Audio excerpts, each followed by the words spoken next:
వ్యక్తిగా పార్లమెంట్లో తన బాధ్యతలను మర్చి కేవలం ప్రచారానికే పరిమితం అవుతున్నటువంటి పార్లమెంట్ సభ్యులు అరవింద్ గారు గత 4 రోజులుగా చేస్తున్నటువంటి అనుచిత వ్యాఖ్యలను మొట్టమొదట నేను ఇక్కడ ఇప్పుడే నగర కాంగ్రెస్ అధ్యక్షుడు NUDA chairman, market committee chairman, గ్రంథాలయ చైర్మన్ జావేద్ అక్రమ్, సుమన్, మా కోపి, ఎన్ఎస్యుఐ రాష్ట్ర ప్రధాన కార్యదర్శి వేణురాజ్ గారు, ఇతర మిత్రుల అందరం కూడా దీన్ని తీవ్రంగా ఖండిస్తున్నాము. ఎందుకంటే అసలు నవోదయ పాఠశాల అంశం అనేది, నవోదయ పాఠశాలల అభివృద్ధి అనేది ఒక్కసారి అరవింద్ గారు గుర్తు చేసుకోండి. పివి నరసింహారావు గారు మానవ వనరుల శాఖ మంత్రిగా, ప్రధానమంత్రిగా ఈ దేశంలో ఉన్నప్పుడు నవోదయ పాఠశాలను దేశవ్యాప్తంగా ఏర్పాటు చేయాలనేటువంటి కాంగ్రెస్ సంకల్పంతో ఆ రోజు మొట్టమొదట నిజాం సాగర్లో నగరానికి, జిల్లాకు దూరంగా ఉన్నటువంటి మంచి వాతావరణ క్షేత్రంలో నవోదయ పాఠశాల మొట్టమొదట ఏర్పాటు చేయడం జరిగింది.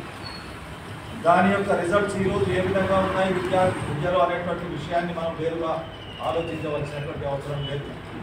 అదేవిధంగా ఆ రోజు ఉమ్మడి జిల్లాకు నవోదయ పాఠశాల నిజాం సాగర్కి వచ్చింది. నూతనంగా ఏర్పడినటువంటి రాష్ట్రంలో ప్రభుత్వాలు ఏ పార్టీ అధికారంలో ఉన్నా విద్యార్థుల పట్ల శ్రద్ధ చూపించడానికి కేంద్రం ద్వారా వచ్చేటటువంటి నవోదయ పాఠశాలను ఈరోజు తెలంగాణ రాష్ట్రంలో దాదాపు 9 జిల్లాలకు నవోదయ పాఠశాలలు ఇస్తామనేటువంటి విషయాన్ని ఈరోజు రాష్ట్ర ప్రభుత్వం ద్వారా కేంద్రం దాన్ని అనుమతించిందనేటువంటి విషయాన్ని మనం గుర్తుంచుకోవాలి. నవోదయ పాఠశాల అనేది ఎక్కడ పెట్టాలా, అది ఏ పరిస్థితిలో ఉండాలా, దానికి ఎంత స్థలం కావాలా, ఇది ఇసుక పంచాయతీ కాదు. ఒక గ్రామానికి ఇసుక బాడల కొరకు ఇసుక నేను తీసుకపోతా, నువ్వు తీసుకపోతా అనేటువంటి పంచాయతీ కాదు. విద్య మీద ఆలోచన ఉండి, విద్యాభివృద్ధి పట్ల శ్రద్ధ ఉండి, విద్యకు ఏ విధంగా విద్యార్థులకు ఆ ప్రాంతానికి సౌకర్యం ఉండాలనేటువంటి విషయం ఆలోచించే కాంగ్రెస్ పార్టీ ప్రభుత్వం ఈరోజు ఇది అరవింద్ గారు నిర్ణయం చేసేది కాదు, ఇక్కడ మేము ఉన్న వాళ్ళం నిర్ణయం చేసేది కాదు.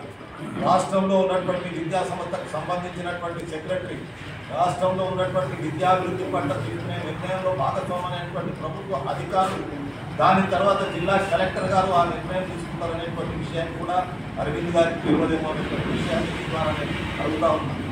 నేను ఈ మాట ఎందుకు అంటున్నానంటే, నవోదయ పాఠశాల నిజామాబాద్కు రావాల్సి ఉంది, అవసరం ఉంది, ఎక్కడ పెట్టాలనేటువంటి నిర్ణయం ఇంకా జరగనే లేదు. ఒకటేమో కలిగోట్ల కావాలని అన్నాడు, రాకేష్ రెడ్డి ఆర్మూర్లో కావాలని అన్నాడు, మా సాయిరెడ్డి ముద్దుపల్లిలో కావాలని అన్నాడు, ఇంకోళ్ళు పలాంజాగల కావాలని అంటున్నారు. కానీ దానికి 30 నుంచి 35 ఎకరాల స్థలం అవసరం ఉంది. ఆ 30 నుంచి 30 ఎకరాల స్థలం ఎక్కడ అనువుగా ఉంటుంది, ఆ విద్యా కేంద్రం ఏర్పాటు చేయడానికి అక్కడ వాతావరణ పరిస్థితి ఏ విధంగా ఉంది. ఈరోజు IIIT బాసరలో ఏర్పాటు చేశామంటే సరస్వతి మాత దగ్గర ఏదైతే IIITని ఏర్పాటు చేశాం దాని వలన విద్యార్థులకు ఏ విధంగా లాభం జరుగుతుంది అనేటువంటి విషయాన్ని కూడా మనం ఒకసారి ఆలోచించాలి. అదేవిధంగా ఏ నిర్ణయం కానీ ఏం దృష్టి పెట్టుకొని సుదర్శన్ రెడ్డి గారిని ఆరోపణ చేస్తున్నాం. ఇప్పుడే మా సోదరుడు ఉన్నట్టుగా వాస్తవాలు చెప్పినటువంటి విషయాన్ని ఈ జిల్లా అభివృద్ధి పట్ల కానీ, తాగునీటి పట్ల కానీ, సాగునీటి పట్ల కానీ, విద్యాభివృద్ధి పట్ల కానీ, మెడికల్ కాలేజ్ పట్ల కానీ, యూనివర్సిటీ పట్ల కానీ విద్యార్థులు అన్నటువంటి విషయం. మొట్టమొదటిసారి పార్లమెంట్ సభ్యుడైతే నిజాం షుగర్ ఫ్యాక్టరీని తగ్గిస్తాననేటువంటి మాట మాట్లాడి ముఖ్యమంత్రి నిజామాబాద్ శంకర్నగర్ వరకు పాదయాత్ర చేసి మర్చిపోయావా అరవింద్? ఏం చెప్పావు ఆ రోజు ఫ్యాక్టరీ ఓపెన్ చేస్తాను? నువ్వు టీఆర్ఎస్ వాళ్ళు ఫ్యాక్టరీని నాశనం చేసినటువంటి వ్యక్తులు ప్రైవేట్ స్థలాన్ని నవోదయ పాఠశాలకు ఇస్తున్నామనేటువంటి మాట మాట్లాడుతుంది. ఇంత కూడా ఇంగిత కారణం లేదే. ఈరోజు రేవంత్ రెడ్డి గారి ప్రభుత్వం ఏర్పడ్డ తర్వాత రేవంత్ రెడ్డి గారి ప్రభుత్వం శ్రీధర్ బాబు గారు ఇండస్ట్రీస్ మినిస్టర్గా, సభ్యుడిగా జీవన్ రెడ్డి గారు, సభ్యుడిగా సుదర్శన్ రెడ్డి గారు ఒక కమిటీని తీసుకొచ్చి నిజాం షుగర్ ఫ్యాక్టరీని పూర్వవ్యవహారాన్ని తీసుకొస్తామనేటువంటి విషయాన్ని దాన్ని ఆలోచించి 400 కోట్ల రూపాయలు బకాయిలు ఉన్నటువంటి నిజాం షుగర్ ఫ్యాక్టరీకి 200 కోట్ల రూపాయలు ప్రభుత్వ పరంగా కట్టింది వాస్తవం కాదా? నీకు తెలియదా ఈ విషయం? ఈరోజు ఫ్యాక్టరీ ఓపెన్ చేయడానికి ప్రభుత్వం చిత్తశుద్ధితో ఉంది. ఎక్కడ ఓపెన్ చేయాలనేటువంటి విషయాన్ని అధికార యంత్రాంగం, ఇండస్ట్రీస్ వాళ్ళు, ఎక్కడ చేస్తే బాగుంటుంది, పాత స్థలంలోనే పెట్టాలా లేకుంటే దాన్ని పక్కకు మార్చాలనేటువంటి ఆలోచన చేస్తున్నటువంటి సమయంలో కేవలం అదొక ఉంటుంది, బతలాడినప్పుడు ఒక జోకర్ ఉంటుంది, ఆ జోకర్ లాగానే మాట్లాడిపోయేటటువంటి పరిస్థితి కాదు అనేటువంటి విషయాన్ని చెప్తా ఉన్నాను. సుదర్శన్ రెడ్డి గారి గురించి నువ్వు మాట్లాడుతావా? నీకు సుదర్శన్ రెడ్డి గారి కుటుంబానికి, నీ కుటుంబానికి సుదర్శన్ రెడ్డి గారికి ఎంత సన్నిహితం? నీ తండ్రి గారు ఆ రోజు, సుదర్శన్ రెడ్డి గారు ఆ రోజు, సంతోష్ రెడ్డి గారు మెడికల్ కాలేజ్ తీసుకొచ్చినటువంటి విషయం, ఆ విధంగా యూనివర్సిటీ తీసుకొచ్చినటువంటి విషయం నీకు తెలియదా? ఏం చేశారనేటువంటి మాట మాట్లాడుతున్నావా? ఏం చెయ్యరు అనేటువంటి మాట మాట్లాడుకుంటావా? రా సవాల్ చేస్తూ ఉన్నాం. మేమేం చేశాం, నువ్వేం చేశావు? నువ్వు మళ్ళా 6 సంవత్సరాల పార్లమెంట్ సభ్యుడు. కాంగ్రెస్ ప్రభుత్వ హయాంలో నందిపేట దగ్గర 400 ఎకరాలు చేసుకున్నాం, 450 ఎకరాల భూమి ఇచ్చింది. ఒక్క ఇండస్ట్రీ తీసుకొచ్చావా? నీ ప్రభుత్వం ఉంది, ఈరోజు దేశంలో అధికారంలో ఉంది, ప్రధానమంత్రి మోడీ గారు ఉన్నారు. నిజామాబాద్ జిల్లాలో 450 ఎకరాల భూమి ఉంది. ఒక్క ఇండస్ట్రీ తెచ్చి ఒక్క ఉద్యోగుడికి, ఒక్క యువకుడి కన్నా ఉద్యోగం ఇప్పించావు అనేటువంటి విషయాన్ని మీ ద్వారా అడుగుతా ఉన్నా. ఇస్తారా రేపు? దాన్ని అభినందిస్తాం. నేను పార్లమెంట్ సభ్యుడిగా నీ బాధ్యతగా పార్లమెంట్లో ఈ జిల్లాకు అవసరం ఉన్నటువంటి నిజామాబాద్ జిల్లాకు జాతీయ స్థాయి ఏ రోజు తీసుకొచ్చాము? ఇప్పుడే నేను మాట్లాడినట్టు 3 ఫ్లైఓవర్ బ్రిడ్జ్లు 10 సంవత్సరాల నుంచి నత్తనాటలు నడుస్తూ ఉన్నాయి. నిజామాబాద్ జిల్లా ప్రజలకు తెలియదా? రైతాంగానికి తెలియదా? రైతు కూలీలకు తెలియదా? ఇవేం చేయదు అనేటువంటి విషయాన్ని అందుకొరకే మాట్లాడే ముందు ఆలోచించాలా. ఆకాశం మీద ఉంటే మన మీదనే పడుతున్నటువంటి ఆలోచన మీకు లేకుంటే ఇప్పుడే మా అహంకారమా లేక బలుపా? చాలా మంది రాజులు, ఆరాధులు, చక్రవర్తులు కాలగర్భంలో లక్ష్మీవారు అహంకారం ఎప్పటికీ పనికిరాదు అనుకుంటున్నారు. ఇది ఆలోచన చేసింది. మాట్లాడే ముందు పద్ధతిగా మాట్లాడారు. అత్యవసర పాత్రికేయ సమావేశంలో పాల్గొనే మా పెద్దలు ఉర్దూ అకాడమిక్ చైర్మన్ రాయపల్లి అమలా గారు, గ్రంథాలయ సంస్థ చైర్మన్ ఇంద్రజీ రాయరెడ్డి గారు, అలాగే మార్కెట్ మార్కెట్ కమిటీ అధ్యక్షుడైన ముప్పల మేరెడ్డి గారు, శిక్షణ కమిటీ క్యాంపెయిన్ కమిటీ మెంబరైన రాజరత్న గారు, అలాగే సుమన్ గారు, గారు నాయకులు, అలాగే రామర్తి గారు, ఉపాధ్యక్షులు, అలాగే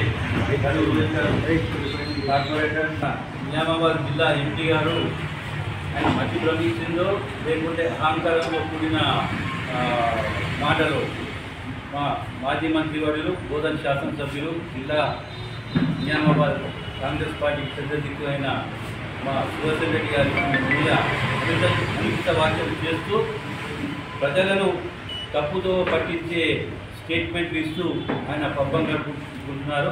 అసలు ఆయన ఎంపీ అవ్వడమే ఒక విచిత్రమైన పరిస్థితిలో 2 సార్లు జరగడం జరిగింది. ఒకసారేమో కవిత మాజీ కవిత గారి మీద కోపంతో ఆయన ఓటు వేయడం జరిగింది. ఆయన ఒక 1 టైం వండర్గా అప్పుడు ఎంపీగా గెలవడం జరిగింది. అలాగే రెండవసారి మోడీ గారి దయ వల్ల ఆయన ఎంపీగా గెలవడం జరిగింది. ఆయన చేసిన కృషి ప్రజలకు వాళ్ళు చేసిన అభివృద్ధితో రెండవసారి ప్రజలు ఓటు వేయలేదు. ఓన్లీ మోడీ గారి దేశంలో మోడీ గారి మౌన్ చూసి వేయబడింది. ఎందుకంటే పోలింగ్ నాడు కూడా అన్న పోలింగ్ బూత్ దగ్గరికి వెళ్దామని చెప్పి ఆయన అనుచరులు అంటే కూడా అరే మనం పోదురా, మనం పోతే మన ఓటుకి పడే మోడీ మీద పడే ఓట్లు కూడా పడకుండా పోతే అంత అభివృద్ధి చేస్తూ మనం అని చెప్పి ఆయనే ఒప్పుకున్న సందర్భము పోలింగ్ నాడు, లాస్ట్ లోక్సభ ఎలక్షన్స్ నాడు. అటువంటి అరవింద్ గారు మాజీ మంత్రి గారిలో జిల్లాకు ఎనలేని కృషి చేస్తూ ప్రజలకు సౌకర్యార్థం అలీసాగర్ కుప్ప ఎత్తిపోతల పథకం ద్వారా నిజామాబాద్ నగరానికి మంచినీటి ఎద్దడిని తీర్చిన మహానుభావుడు. అలాగే కొన్ని వేల ఎకరాల సాగునీరు అందించిన దార్శనికుడు, అక్కడ ఎన్నికైన సుదర్శన్ రెడ్డి గారి మీద జవాబులు తీరుస్తూ ఆయన చేసిన అభివృద్ధిని మర్చిపోయే విధంగా ప్రజలకు తప్పుడు సంకేతాలు ఇస్తున్నారు. ఎందుకంటే ఈరోజు జిల్లాలో పెద్ద హాస్పిటల్, తెలంగాణ యూనివర్సిటీ మరియు రాబోయే రోజుల్లో కలెక్టర్లో మంచి క్రీడాకారులకు ఒక స్టేడియం, ఇవన్నీ ఆయన చేస్తున్న ప్రయత్నాలు భావించాలి.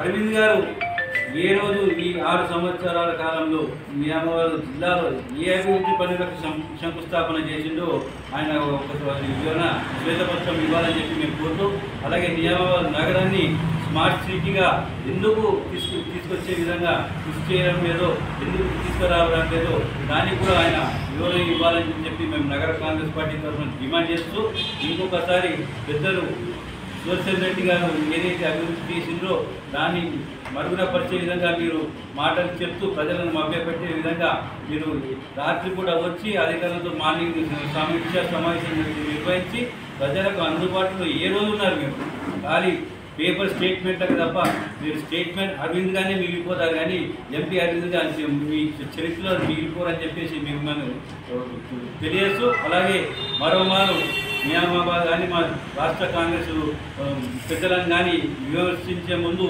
మీరు నియామాబాద్ జిల్లాకు ఏ అభివృద్ధి చేశారో అది తెలియపరిచిందిగా మేము కోరుతున్నాం. గత 3-4 సంవత్సరాలుగా మామిడిపల్లి ఫ్లైఓవర్ ఎందుకు పూర్తి చేయలేదు, మాధవ్ నగర్ ఫ్లైఓవర్ ఎందుకు పూర్తి చేయలేదు, అర్సపల్లి ఫ్లైఓవర్ ఎందుకు పూర్తి చేయలేదు. ఇప్పుడు కాంగ్రెస్ గవర్నమెంట్ వచ్చినాకనే ఈ 3 పనులకు అభివృద్ధి చేయడం జరుగుతుంది. ఇప్పుడు పనులు చకచకా నడుస్తున్నాయి. మన ఇన్ని రోజుల మీదే మనం పడుకున్నారా? ఎక్కడ ఉన్నారు? టీఆర్ఎస్ గవర్నమెంట్లో ఏం చేశారు మీరు? కేంద్రంలో కూడా ప్రభుత్వం మీ బీజేపీ ప్రభుత్వమే ఉంది. నియామాబాద్ జిల్లాకు ఎన్ని నిధులు కేటాయించారు, ఎన్ని రైల్వే లైన్లు తెప్పించారు, ఎన్ని ఎక్స్టెన్షన్ రైళ్లు ఎక్కించారు? ఒక్కసారి మీరు చేస్తున్న ఆరోపణలు పసలు ఉందా లేదా అని గమనించి ఇంకోసారి ఆరోపణలు చేయాల్సిందిగా మిమ్మల్ని హెచ్చరిస్తూ, మరోసారి మా పెద్దల మీద విమర్శలు చేస్తే మాత్రం నగర కాంగ్రెస్ పార్టీ తరఫున తీవ్ర చర్యలు ఉంటాయని చెప్పి మీకు తెలియచ్చు. అలాగే జవహర్ నవోదయ గురించి కూడా మీరు తప్పుడు ఆరోపణలు మాజీ మంత్రి గారి మీద చేస్తున్నారు.